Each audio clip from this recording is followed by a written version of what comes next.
Uşaqlar, hər birinizi xoş gördük. Bu gün sizlərlə dövlət qulluqçularının etik davranış qaydaları haqqında qanuna baxacağıq. Adı üstündə göründüyü kimi bu qanun dövlət qulluqçuları, yəni dövlət qulluqçusu statusuna malik olan bütün şəxslərə aid edilir.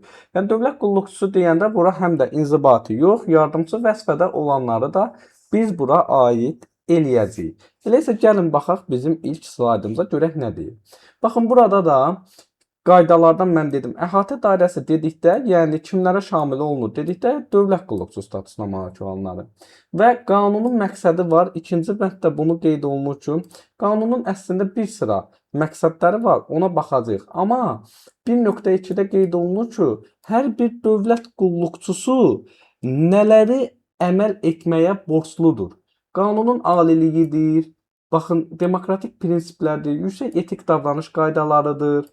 Eyni şəkildə insan hüquqlarıdır və bu kimi məsələlər, belə deyim, dövlət qulluqçusunun yəni əməl etməyə borclu olduğu müddəalardır ki, bunlara əməl etməyə borcludur.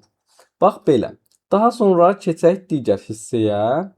Digər hissəmiz artıq qanunun məqsədləri olacaq. Qanunun 6 məqsədi var. Gəlin onlardan bir neçəsinə baxaq.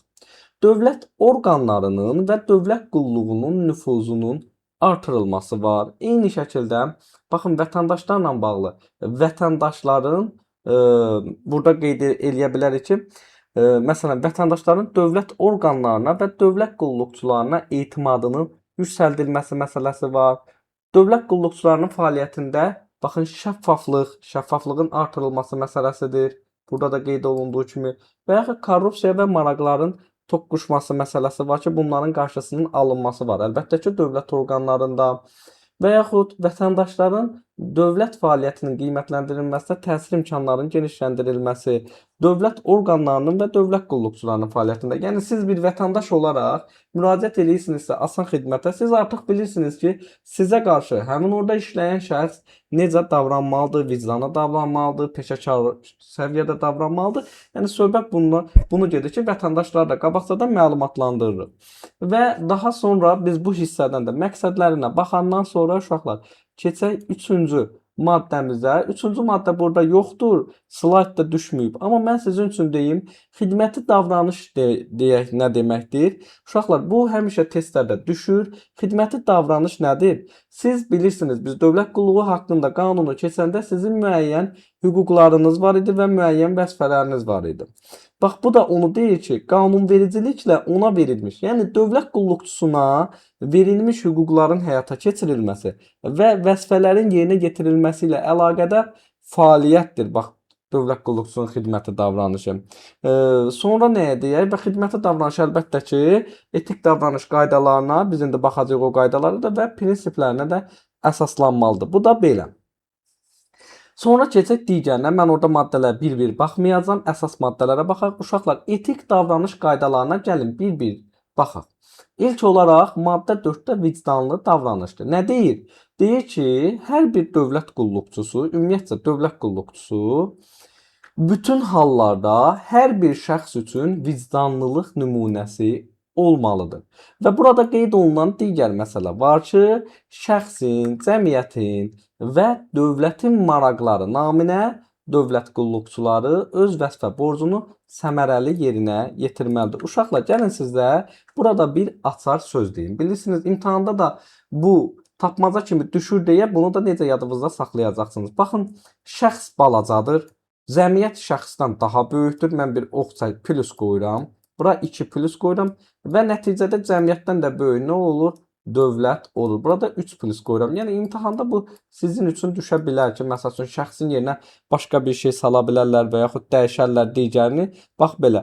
Uşaqlar, gəlin sizin üçün bir sual soruşum.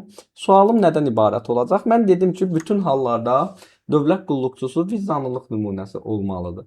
İndi sizin üçün sualım budur. Buna aid praktiki nümunə kim mənə verə bilər? Buna aid real həyatdan bir nümunə. Sayımız da çox deyil. Kim istəsə rahat şəkildə cavab verə bilər.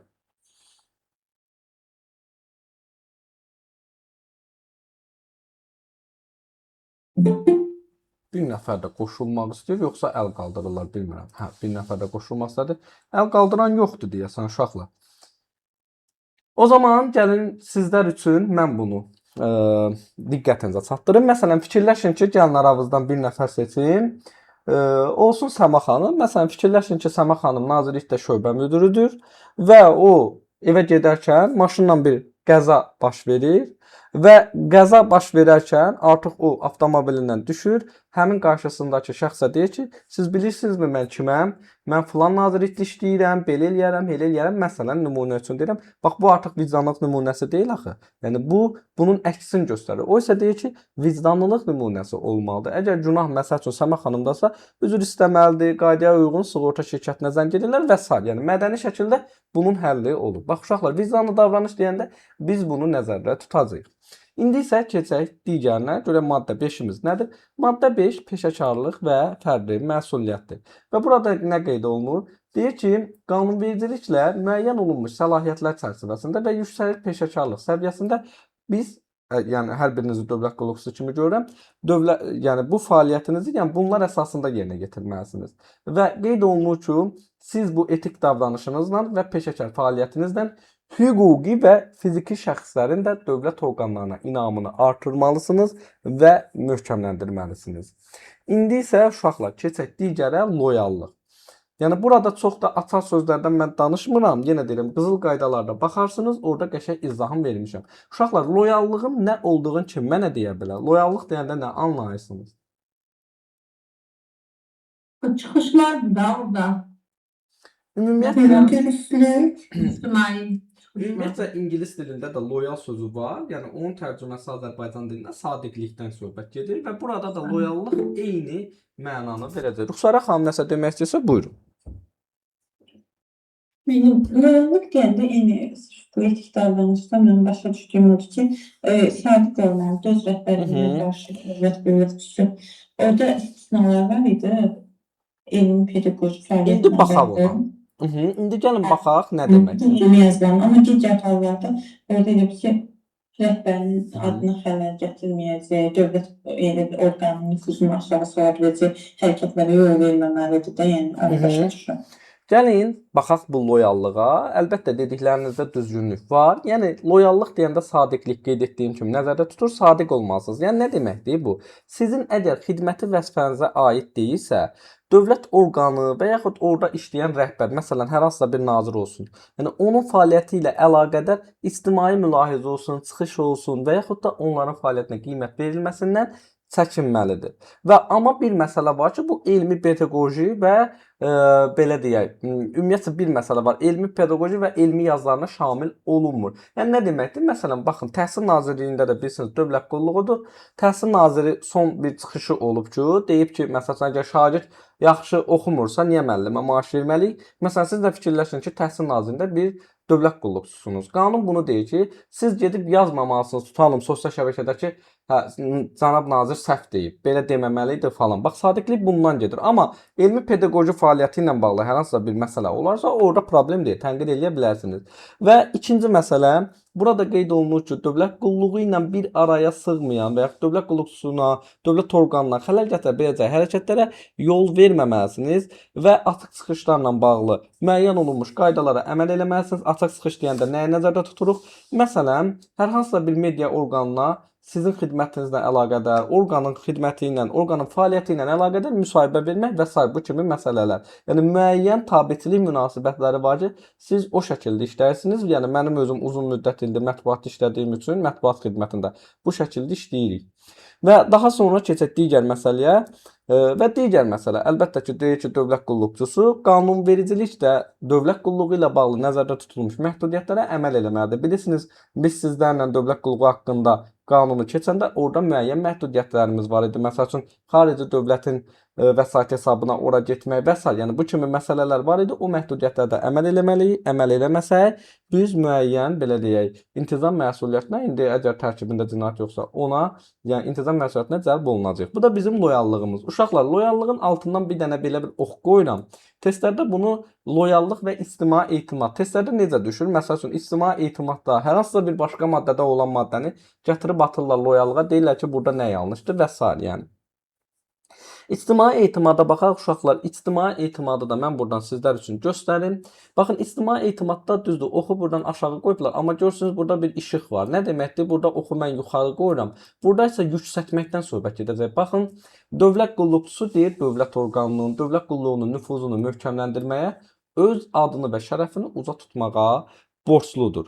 Və daha sonra əgər hər hansısa bir qaydanı pozubsa, yəni onun tərəfindən, o zaman onun nəticələrini aradan qaldırmağa və ictimai etimadın bərpası üçün tədbirlər görməyə də borcludur və eyni şəkildə dövlət qulluqçusu, yəni vəzifəli şəxslərin fəaliyyəti barədə, dövlət orqanının fəaliyyəti barədə bu media subyektləri var ki, kütləvi informasiya vasitələrini belə deyəm, onların məlumat almasına köməklik göstərməlidir. Məsələn, hər hansısa bir Ekologiya Nazirliyindən söhbət getsin. Ekologiya Nazirliyində siz işləyirsiniz dövlət qulluğunda, müəyyən kütləvi informasiya vasitələri deyir ki, məsələn də götürəm Lənkəran rayonunda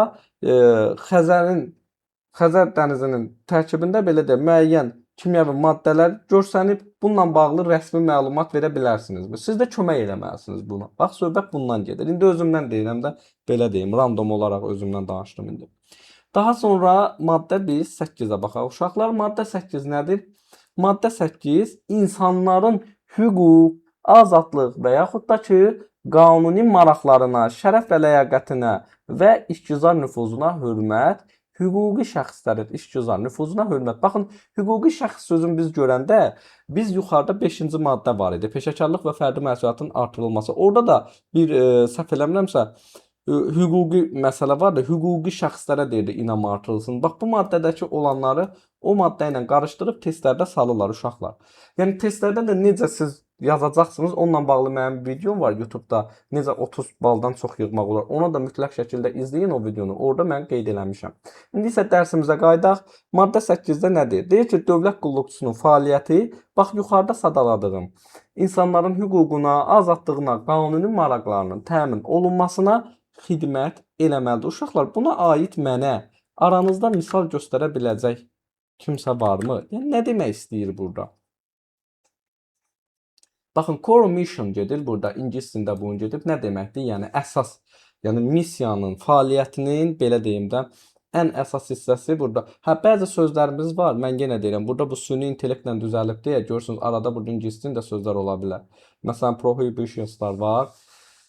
Bu, yəni qadağalardan söhbət gedir əlbəttə ki. Uşaqlar, nümunə vermək istəyən var. Yəni, burada qeyd olunur ki, uşaqlar, dövlət qulluqçusu deyəndə sadəcə stol arxasında bir oturan işçidən söhbət getmir. Və həm də vətəndaşın köməkçisidir.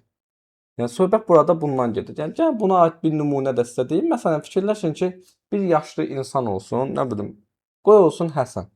Həsən adında bir şəxs pensiya yaşına çatıb və gəlir bu, Dövlət Sosial Müdafiə Fonduna sənədlərini toplamaq üçün.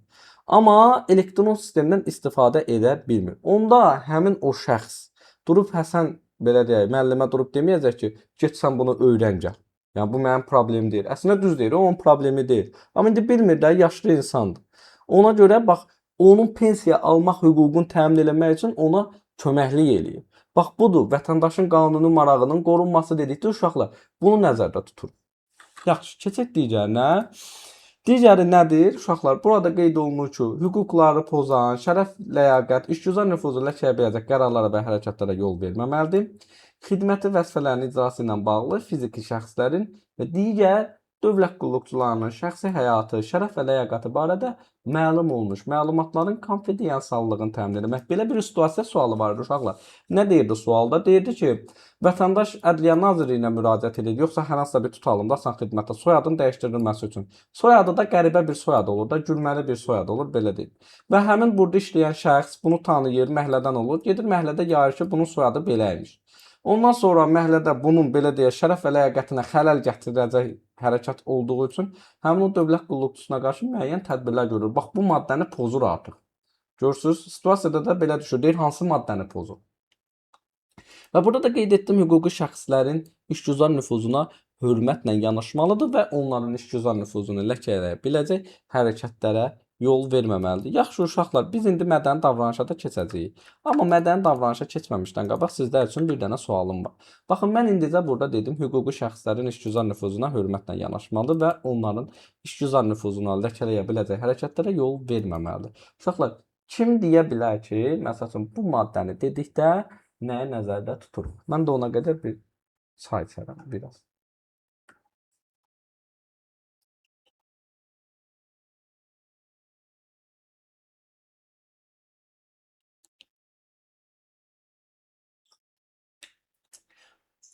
Son Uşaqlar, mən belə başa düşdüm ki, siz qanunu oxumusunuz. Bilirəm, testlərdə işləyə bilirsiniz, amma mahiyyətin fərqinə varmamısınız. Gəlin sizin üçün bir dənə bir şey deyim, real həyatdan nümunə deyim. Bax, deyirəm hüquqi şəxslərin işgüzar nüfuzuna hörmətlə yanaşsın. Onların işgüzar nüfuzunu ləkələyə biləcək hərəkətlərə yol verməsin. Baxın, mən sizə bir dənə real nümunə deyirəm. Fikirləşin, dövlət müfəttişisiniz, tikinti ilə bağlı işləyirsiniz, tikintiyə nəzarətdə belə deyim indi. Gəlsiniz tikinti şirkətlərinin birində yoxlama aparırsınız. Amma yoxlama hələ bitməyib, hələ şirkətin işində bir ciddi nöqsan tapılmayıb. Amma nə edirsiniz? Gəlsiniz dostunuzla söhbət zamanı və yaxud da sosial şəbəkə hesabınızda başlayırsınız yazsınız ki, məsəl üçün Asım MMC-dən MTK gedir, dollar MMC yox. Asım MTK-dan ev almayın. Binaları keyfiyyətsizdir, şirkəti də bağlayacağıq tezliklə. İndi bu mənim işgüzar nüfuzumu ləkələdimi, ləkələmədimi? Ləkələdi. Bax, ona görə deyir ki, işgüzar şəxslərin nüfuzuna hörmətlə yanaşın. Uşaqlar, axı mən maddi ziyan çəkirəm burada. Mənim haqqımda belə bir xəbər çıxsa. Bax, söhbət bundan gedir. Yaxşı, keçək digərinə uşaqlar. 9-cu maddəyə baxaq. Burada sizin üçün açar sözüm var. Açar söz deyəndə nəyə nəzərdə tuturuq? Mədəni davranış dedikdə dövlət qulluqçusu bütün şəxslərə qarşı, həmçinin birbaşa və yuxarı rəhbəri ilə və yaxud da ola bilər rəhbər olarsınız, tabeliyinizdə olan şəxslərə necə olmalısınız? Diqqətli, səbirli, xeyirxah, nəzakətli. Yəni bunu da baş hərflərlə gəlin yadda saxlayaq. N buradan N, X, D, S. Bax bunu bu şəkildə yadınızda saxlaya bilərsiniz. Baxın burada da qeyd olunur ki, birbaşa və yuxarı rəhbərlərə və tabeliyində olan şəxslərə qarşı. Yaxşı uşaqlar, keçək biz 10-cu slaydımıza, 9-a da baxdıq. Maddə 10 burada görmədim. Niyə düşməyib maddə 10? Yaxşı, biz maddə 10-u da deyim mən sizin üçün. Əmr, sərəncam və tapşırıqların yerinə yetirilməsindən söhbət gedir. Yəni əgər belə deyim, qısa şəkildə siz öz birbaşa rəhbəriniz ola bilər və yaxud rəhbərinizdən də yuxarı rəhbər ola bilər. Yəni yuxarı rəhbər olarsa, onun qanuna uyğun şəkildə verdiyi əmri, sərəncamı, şifahi tapşırığı yerinə yetirməlisiniz. Amma da mən gedim, məsəl üçün yuxarı rəhbər mənə deyib ki, get mənim maşınımı təmizlə, elə şey yoxdur, yəni qanuna uyğun şəkildə.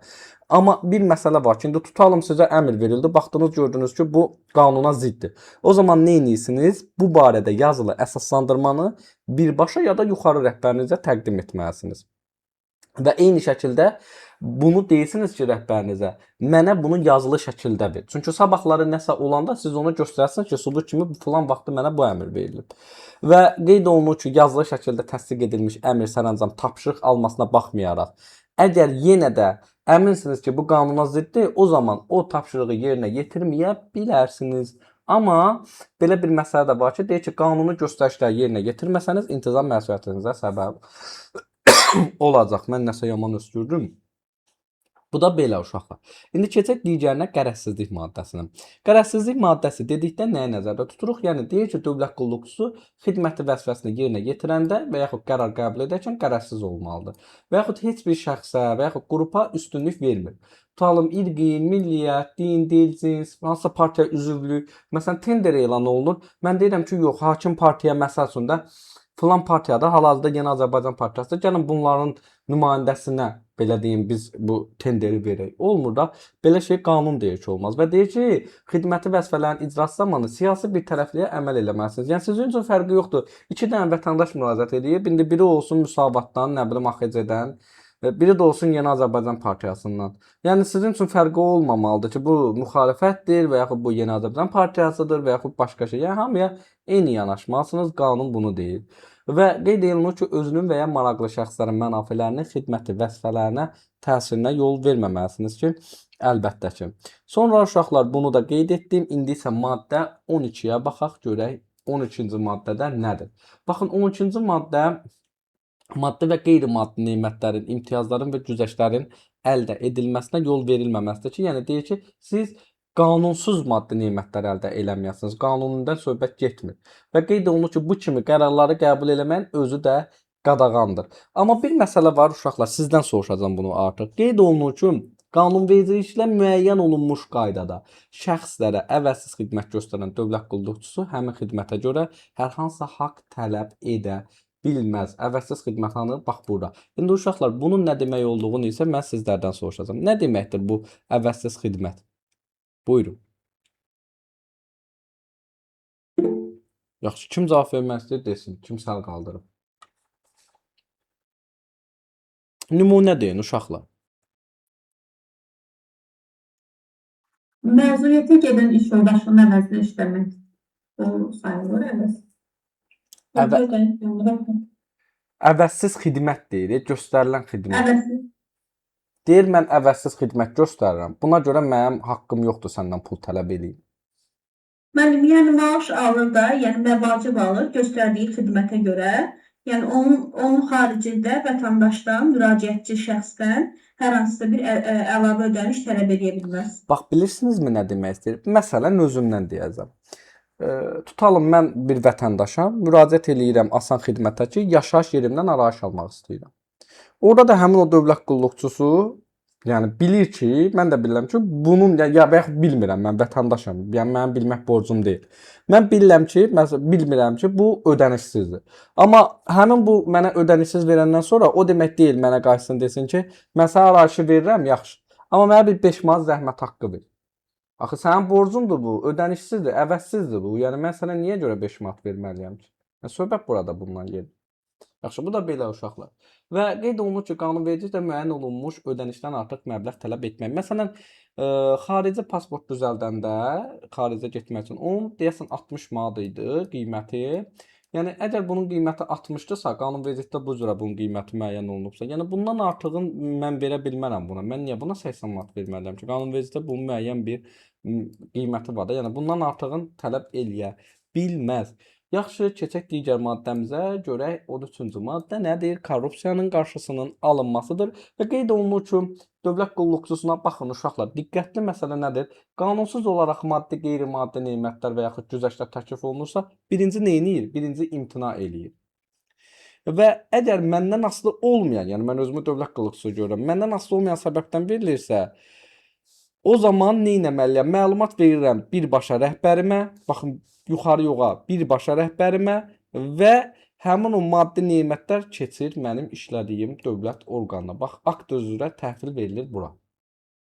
İndi bir məsələ də var. 13.2-ci maddədə qeyd olunur ki, tərəflərdən biri dövlət qulluqçusunun qulluq keçdiyi dövlət orqanı olan əqdlərdə həmin dövlət qulluqçusu digər tərəf ola bilməz. Uşaqlar, yaxşı, burada nə demək istəyir? Yəni qanunun mahiyyəti nədən ibarətdir? Nümunə kim verə bilər mənim?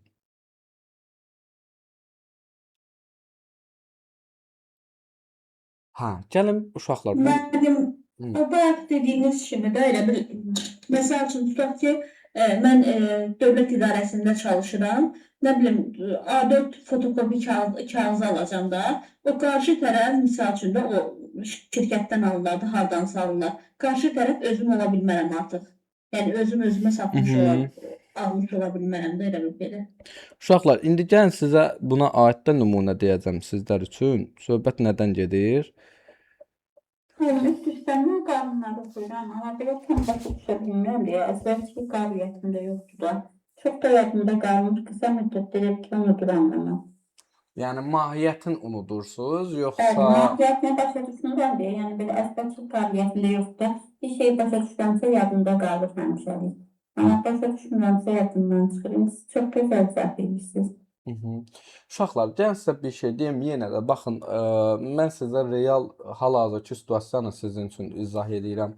Dövlət qulluğu imtahanında belə deyim, heç bir şəxsin hüquq biliyi burada nəzərə alınmır. Söhbət nədən gedir? Yəni məsələn, mən indi burada deyirəm, tərəflərdən biri, nə bilim, dövlət qulluqçusunun qulluq keçdiyi burada əqd ola bilməz. Yəni bunu istər bunun mahiyyətini bilin, istər bilməyin. Yəni sadəcə testə düşürsə, məsələn elə tələbələr var, mən sizə deyirəm, bəlkə də məndən də yaxşı gedər, orada testi yazar, amma qanunun mahiyyətini bilmir. Niyə? Çünki o qədər test işləyib ki, o qədər əzbərləyib ki, yəni o artıq onu əzbər şəkildə beyin avtomatikləşib. Məsələn, siz əgər imtahanda uğurlu nəticə göstərmək istəyirsinizsə, əgər sizdə uşaqlar birinci növbədə çoxlu test işləməlisiniz. Nə qədər test var işləyin, bacardığınız qədər. Qanunu bir dəfə oxudunuz, yox, qanuna baxmırsınız. Sadəcə kitabı qoyursunuz sağ tərəfinizə, işlədiniz 10 dənə test, gördünüz üçüncüdə səhv işlədiniz, düzdürmü? Açırsınız həmin kitabın o hissəsini ki, görün mən burada niyə bunu səhv işlədim. Və belə-belə insan beyni elə fokuslanıb ki, səhv eləmədikcə siz heç nəyə öyrənə bilməzsiniz. Mütləq şəkildə o qədər səhv eləməlisiniz ki, və beynin belə deyim də, beyin bu şəkildə formatlaşıb. Siz məsəl üçün danışıram, etik davranış qaydaları haqqında testlərdən 500 dənə test işləsəz, məsələn, özümdən danışıram. Ola bilməz ki, siz etik davranış qaydası haqqında sualı yaza bilməyəsiniz. Yəni kimsə hər hansısa bir şəxs ağlına gələn bir şey orada test salıbsa, o başqa məsələ. Nəsə bu da belə uşaqlar. Bununla bağlı seminar keçirərəm bir dəfə. Onunla bağlı sizə məsləhətlərimi verərəm. Ola bilər 3-cü gün belə bir seminar olsun. Bir kursla razılaşmışıq, tanınmış kursdur. Orada qoşularsınız, elə o şəkildə orada dizahını verərəm. Yaxşı, bu belə. Uşaqlar, gəlin buna aid nümunə deyim. Məsələn, bu əqdlər məsələsi ilə bağlı götürək ki, indi aramızdan birini götürürəm. Elə Ruxsarə xanım olsun, aktivdir. Ruxsarə xanım fikirləşin ki, bir Neftçala rayon icra hakimiyyətində mütəxəssis işləyir, amma bir dənə də şəxsi mebel bir belə deyək, fabriki var. İndi icra hakimiyyətinə də stullar lazımdır. Düzdürmü? Ofis stullar lazımdır da hamının oturması üçün falan və s. işçilərin oturması üçün. İndi icra hakimiyyəti bu stolları almaq üçün Ruxsarə xanımın həmin o fabriki ilə müqavilə bağlaya bilməz. Niyə? Çünki bu halda Ruxsarə xanım həm olur alıcı, həm də olur satıcı. Belə bir şey olmaz axı. İndi biz deyirik, olmaz, amma gedib bunun real nümunəsinə baxsaz, hamısı bunun pozulmasıdır. Hamısı belədir. Yəni kimin şirkəti var onunla bağlayırlar, öz şirkətləri ilə bağlayırlar. Bax bu da belə uşaqlar. İndi keçək yaxşı digər məsələyə, biz nəzəriyyə baxırıq. Yəni qanunda nə yazıldığına baxmayın, o sadəcə yazıdır. Biz də yazı öyrənirik də, testlərdə yazı düşür. Yaxşı, keçək maddə 14-ə baxaq. Hədiyyə alma ilə əlaqədar məhdudiyyətlərdən danışaq uşaqlar. Deyir ki, dövlət qulluqçusu xidməti vəzifələrinin, yəni siz xidmət eləyirsiniz, onun qərəzsiz icrasına təsir edə bilən və yaxud bu cür təəssürat yaradan və yaxud da ki, onun vəzifələrinin icrası müqabilində mükafat qismində verilən və yaxud da ki, bu cür mükafat təəssüratı deyək, yaradan hal hədiyyələri özü və ya digər şəxslər üçün nə tələb eləyə bilər, nə də qəbul eləyə bilməz. Amma bizim bir istisnamız var. Uşaqlar, bu istisnamız nədir? Mən də sizə korrupsiya haqqında qanunu keçməmişəm. Amma qeyd olunur ki, bu qayda qonaqpərvərliklə bağlı. Baxın, burada da bizim bir hədiyyəmiz var. Ya da korrupsiyaya qarşı mübarizə haqqında qanunda nəzərdə tutulmuş məbləğdən, yəni 55 manatdan yuxarı olmayan hədiyyələrin təqdim olunduğu hallara şamil olunur. Bir il ərzində ümumi məbləği 55 manat olan, 55 manata qədər olan hədiyyəni qəbul edə bilərsiniz. Amma qaldı ikinci məsələ. Bax bu qanunun özündə boşluq var uşaqlar. Niyə? Deyək qonaqpərvərliklə bağlı. Bəlkə biri gəldi mənə bir 10.000 manatlıq qonaqlıq verdi. Buna kim deyə bilər ki? Bəlkə elə bu onun adını qonaqpərvərlik qoyub. Bax bu bizim belə deyim də qanunda əslində çox boşluqlar var. Söhbət ondan getmir. Yəni bu da bir məsələ. Amma gəlin sizin üçün bir dənə də nümunə deyim. Baxın burada qeyd olunur ki, dövlət qulluqçusu xidməti vəzifələrin icrasına qərəzsiz, yəni təsir, yəni belə deyək də vəzifələrinin qərəzsiz icrasına təsir edə bilən. Yəni buna aid nümunə nə deyə bilərsiniz? Baxın, bax bunu deyirəm. Kim mənə nümunə verə bilər? Və onu da deyim ki, uşaqlar, əgər bu hədiyyənin qəbulu ilə, qonaqpərvərliklə bağlı, indi mən deyirəm ki, tutalım da, Nurlan bəy, gəlin sizə bir qonaqlıq verim. Nurlan bəy də deyir, ay görüm mən bu qonaqpərvərliyə gedim bu qonaqlığa, yoxsa getməyim. Qalıb da, onda neyniyir? Onda gedir birbaşa rəhbərinin rəyini öyrənir. Birbaşa rəhbərdə Üzr istəyirəm, sual verdi, sən necə verdiniz? sualım bundan ibarət idi ki, uşaqlar 14.1-ci maddədə deyir ki, yəni bu hədiyyələri nə tələb eləyə bilər, nə qəbul eləyə bilər. Vəzifələrin qərəzsiz icrasına təsir edə bilən və yaxud belə təəssürat yaradan, ya da vəzifənizi icra eləyirsiniz, bunun müqabilində mükafat qismində verilir. Buna aid kim nümunə deyə bilər?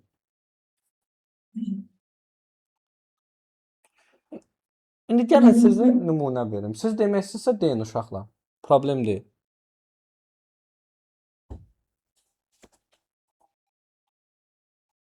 Məsəl üçün mən Dost Agentliyinə bəlkə pensiya ilə bağlı, yəni necəsə də bir müraciət edir.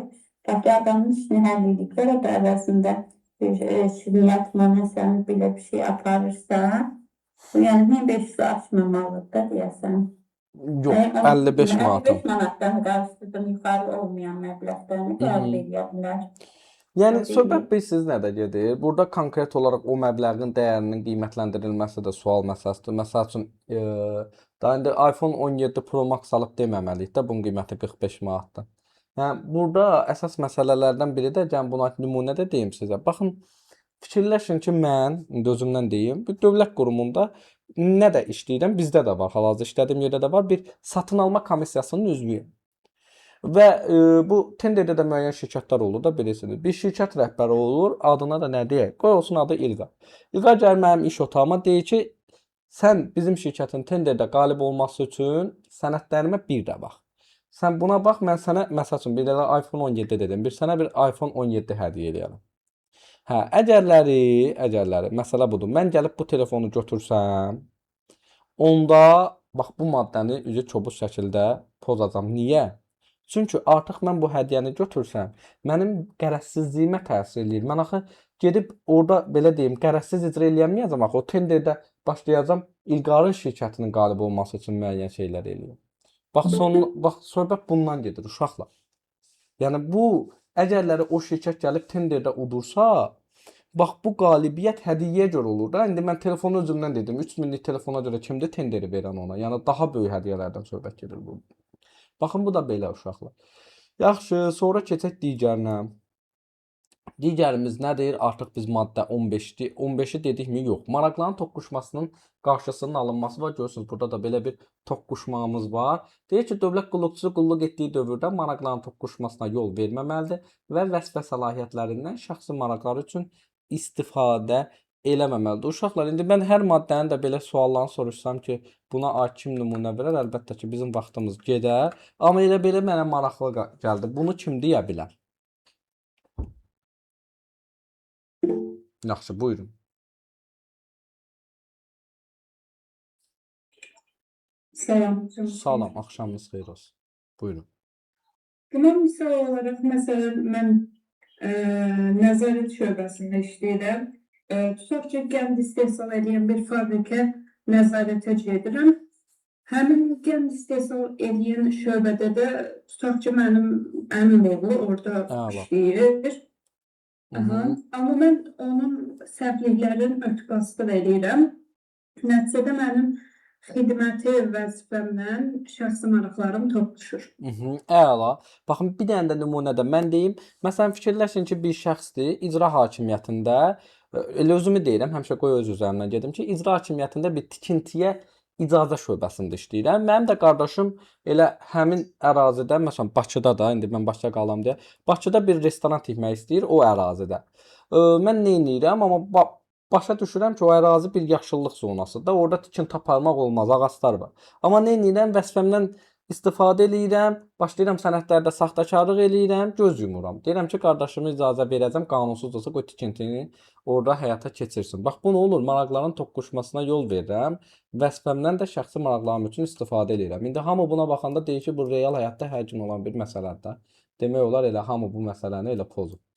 Amma deyir ki, xidməti vəzifələrlə şəxsi maraqlar arasında ziddiyyət yaranırsa, o zaman bu maraqların xarakteri barədə məlumat verməlidir. Yəni söhbət nədən gedir? Mən belə bir şey bilirdim ki, baxın, Daxili İşlər Nazirliyində bir şəxsi, indi rayonun adını dəqiq bilmirəm, özümdən deyəcəm. Ucar rayonuna şöbə rəisi qoymaq istəyirdilər. Həmin şəxs demişdi ki, o rayonda mənim çoxlu qohumlarım qalır. Mən o rayonda gedib işləsəm, mən orada normal xidmət apara bilməyəcəm. Ona görə məni digər rayona versəz daha yaxşı olar. Baxın, maraqlarım toqquşur da elə qanunun adından göründüyü kimi. Və əlbəttə ki, qanunvericilikdə nəzərdə tutulmuş digər tədbirləri də siz görməlisiniz ki, maraqların toqquşmasının qarşısı alınsın. Bax belə uşaqlar və qeyd olunur ki, başqa vəzifəyə keçməklə bağlı təkliflərin maraqların toqquşmasına səbəb ola biləcəyi halda dövlət orqanı rəhbərinə məlumat verilməlidir. Bax belə. Sonra keçək digərinə.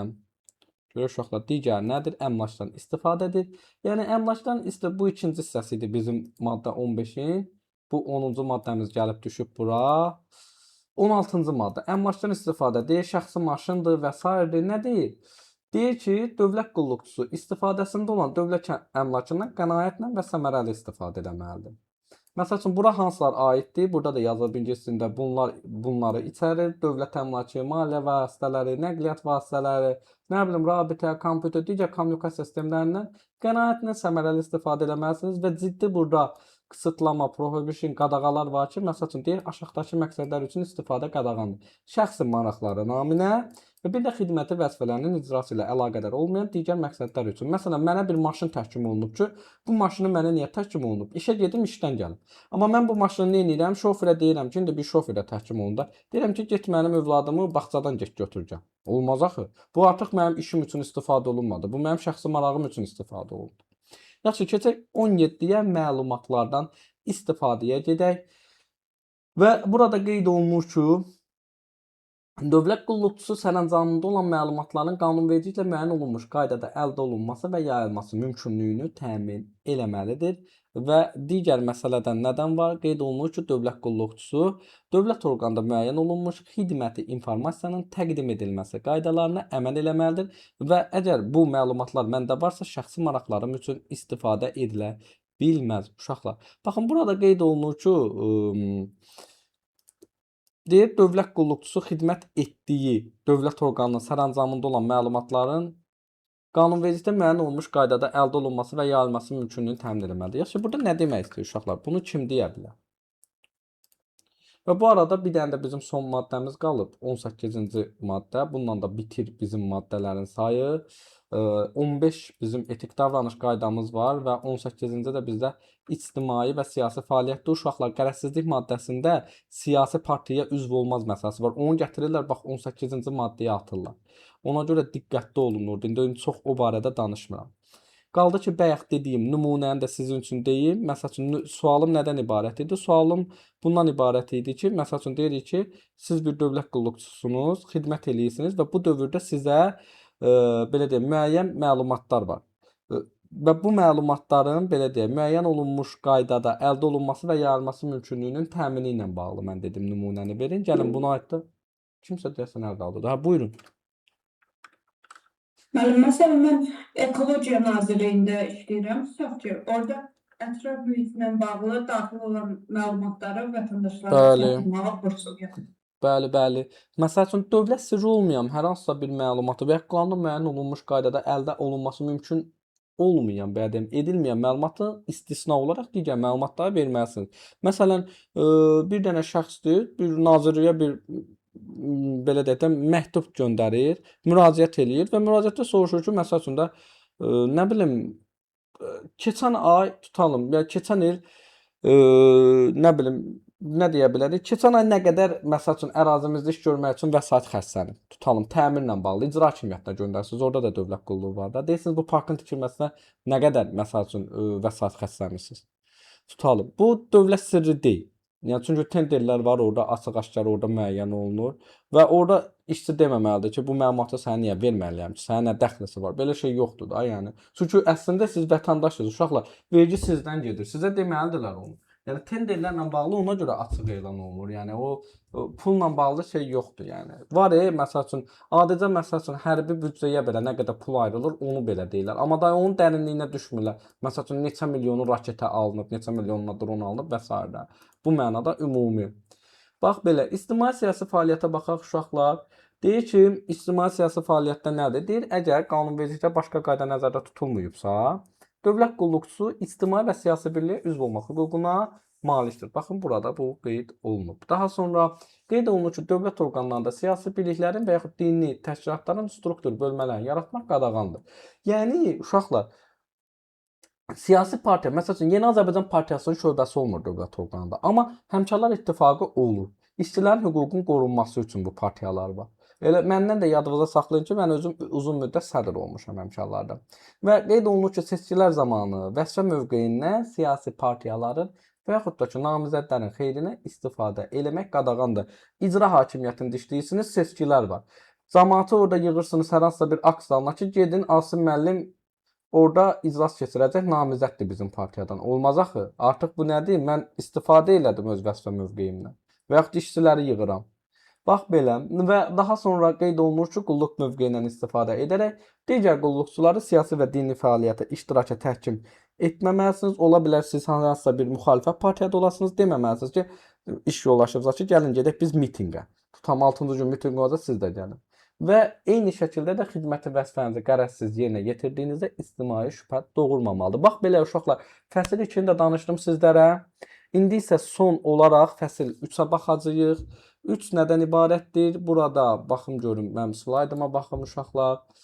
Etik davranış qaydalarına əməl olunması məsələsi var. Yəni bunların həyata keçirilməsinin təmin olunması. 19-cu maddədə nə qeyd olunur? Deyir ki, yəni bu qaydalara əməl olunması üçün baxın, təhlil aparılır kimlər tərəfindən? Birbaşa test sualıdır. Özü, birbaşa rəhbəri və ya yuxarı rəhbəri tərəfindən müntəzəm təhlil olunur sizin etik davranış qaydalarınız. Bunu mütləq şəkildə yadınızda saxlayın və eyni şəkildə bu sadaladığım şəxslər tərəfindən də müəyyən nəzərdə tutulmuş tədbirlər görülür ki, belə deyim, yəni siz o qaydalara əməl edəsiniz, belə deyim. Baxın, burada da var bu 19-cu maddəmiz. 20-ci maddəmiz artıq etik davranış qaydalarına əməl olunmasına nəzarətdən söhbət gedir. Qeyd olunur ki, dövlət orqanının rəhbəri, yəni xidməti qaydada bunu nəzarəti həyata keçirir, amma yuxarı orqan isə tabeçilik əsasında bunu həyata keçirəcək. Amma Dövlət İmtahan Mərkəzi isə öz nizamnaməsinə uyğun olaraq həyata keçirir. Bunu da yadınızda saxlayın. Və bir məsələ var ki, etik davranış qaydalarının tətbiqi, bu sahədə maarifləndirmə və mübahisələrin həlli üçün bir etik müvəkkil var ki, o tutulacaq. Baxın, burada da bir etik müvəkkilin bədii sxeması var. Daha sonra bu bizim bu maddəmiz. Sonra keçək biz 21-ə. Artıq dövlət orqanının ən çox testlərdə düşən məsələ budur. Var dövlət orqanının rəhbəri tərəfindən nəzarət. Bir də var etik davranış üzrə müvəkkil hansı işləri görəcək, ona baxaq. İlk olaraq rəhbərə baxaq. Rəhbər öz davranışı ilə etik davranış qaydalarına əməl olunması nümunəsini göstərməlidir. Tabeliyində olanların davranışını təhlil eləməlidir. Qısa-qısa deyirəm. Etik pozuntuların qarşısının alınması üçün tədbirlər görmək və daha sonra dövlət qulluqçuları arasında, yəni tabeliyində olan dövlət qulluqçuları arasında onların tutduqları vəzifəyə uyğun olaraq vəzifə bölgüsünü aparmalıdır. Daha sonra burada da qeyd olunur, məsəl üçün qaydaları pozanların intizam məsuliyyətinə cəlb edilməsi üçün tədbirlər görməlidir. Pozuntuların nəticələrini aradan qaldırmaq və ictimai etimad artırmaq üçün tədbirlər görməlidir və s. Yəni işləri çoxludur. 13-ə yaxın bunun belə deyim, gördüyü işlər var uşaqlar, yəni. Amma bir də var etik davranış üzrə müvəkkil. Ümumiyyətlə müvəkkillər kimlər seçilə bilər? Baxın, ingiliscəsində də yazılıb burada kimlər ola bilər? Dövlət qulluğunda 5 ildən çox təcrübəsi olan və rəhbər vəzifələrdə minimum 3 il təcrübəsi olan, yüksək mənəvi keyfiyyətlərə malik olan şəxslər etik davranış üzrə müvəkkil seçilə bilər və bunun baxın, burada da deyir, açar funksiyaları, həmin bu müvəkkilin əsas funksiyaları deyək, hansılardır? 6 funksiyası var. Baxın, etik davranış qaydalarına əməl olunması vəziyyətini öyrənir, araşdırma şəkli var, təhlil edir, rəhbərə təklifin verir. Bu pozuntularla bağlı daxil olan müraciətlərə baxır, maarifləndirmə məsələlərini görür, təlim proqramları hazırlayır, pozuntunun qarşısının alınması üçün profilaktik tədbir görür və normativ hüquqi baza, yəni normativ hüquqi bazanın təkmilləşdirilməsinə dair də öz təkliflərini verir. Ümumiyyətlə bunun işi əsas olaraq bax belə təlimlərin keçirilməsidir. Yəni maarifləndirmə işi ilə əsas olaraq məşğul olur bu etik davranış üzrə müvəkkil. Və maddə 23-ə baxaq, məsuliyyətdən söhbət gedir. Əlbəttə ki, etik davranış qaydalarının pozulması hansı məsuliyyətə cəlb edilmək üçün əsasdır? İntizam məsuliyyətinə cəlb edilməsi üçün əsasdır. İntizam məsuliyyətində də bilirsiniz, maaşınızın aşağı salınması var, töhmət var və s. Yəni ixtisas dərəcənizin bir pillə aşağı olunması var və s. Baxın, burada da qeyd olunur, intizam icraatı hansı hallarda başlanıla bilər? Baxın, mediada dərc edilmiş pozuntu və yaxud da maraqların toqquşması barədə məlumat. Biri bu olarsa, hüquqi və fiziki şəxslərdən daxil olan şikayət və məlumat və daha sonra etik davranış üzrə müvəkkil tərəfindən pozuntunun müəyyən edilməsi. Amma qeyd olunur ki, əgərləri intizam icraatı zamanı cinayət tərkibinin əlaməti aşkar olunursa, bu zaman dövlət orqanının rəhbəri kimə məlumat verəcək? Cinayət təqibi orqanına məlumat verəcək. Qanunun özü də 2007-ci il 31 mayda belə deyim imzalanıb qüvvəyə minib. Bax belə dərc edildiyi gündən də qüvvəyə minib. Uşaqlar, bu da bizim etik davranış qaydaları haqqında qanunumuz. Güman edirəm ki, sizlər üçün ən qısa, belə deyim, ən rahat şəkildə izahım vermiş oldum. İstəyirsinizsə biraz da suallara baxa bilərik. Mən ekran paylaşımı dayandırıram uşaqlar. Bu arada yanvar ayına imtahanlardan kimsə hazırlaşan var? Bir nəfər. Yəni digərləriniz hazırlaşmısınız uşaqlar? Müəllimə müsahibə yazılmışdı. Dekabrın 29-u. Hə, siz keçmisiniz artıq. Mən Hansı də gedəcəm yanvarda. hə, hansı yerə hazırlaşırsınız bilmək olar, yəni müsahibə üçün? Müəllim, noyabrın 28-i Gənclər və İdman Nazirliyinə girmişdim. Oradan 17.3 topladım. İndi dekabrın 29-u ekologiyaya girəcək. Hə, siz keçmisiniz artıq. Hə, oradan keçmişəm. Burada girim, görək nə olur. İnşallah. Da ondan keçmisinizsə, inşallah bundan da keçərsiniz. İnşallah. Mən də ona qədər burada testi tapım. Deməli, etik davranış qaydası. Əməlli başlı yoruldum bu gün. Gələn dərs YouTube-dan çıxaram canlıya, daha yaxşı olar. Qeyd etdiyim kimi, yəni belə həm uşaqların sayı az olur belə. İndi 6 nəfərik. Səsim getsə uşaqlar mənə deyərsiniz. Bir dənə mən buradan bütün işdə, rekord burada havaydan gedirmiş.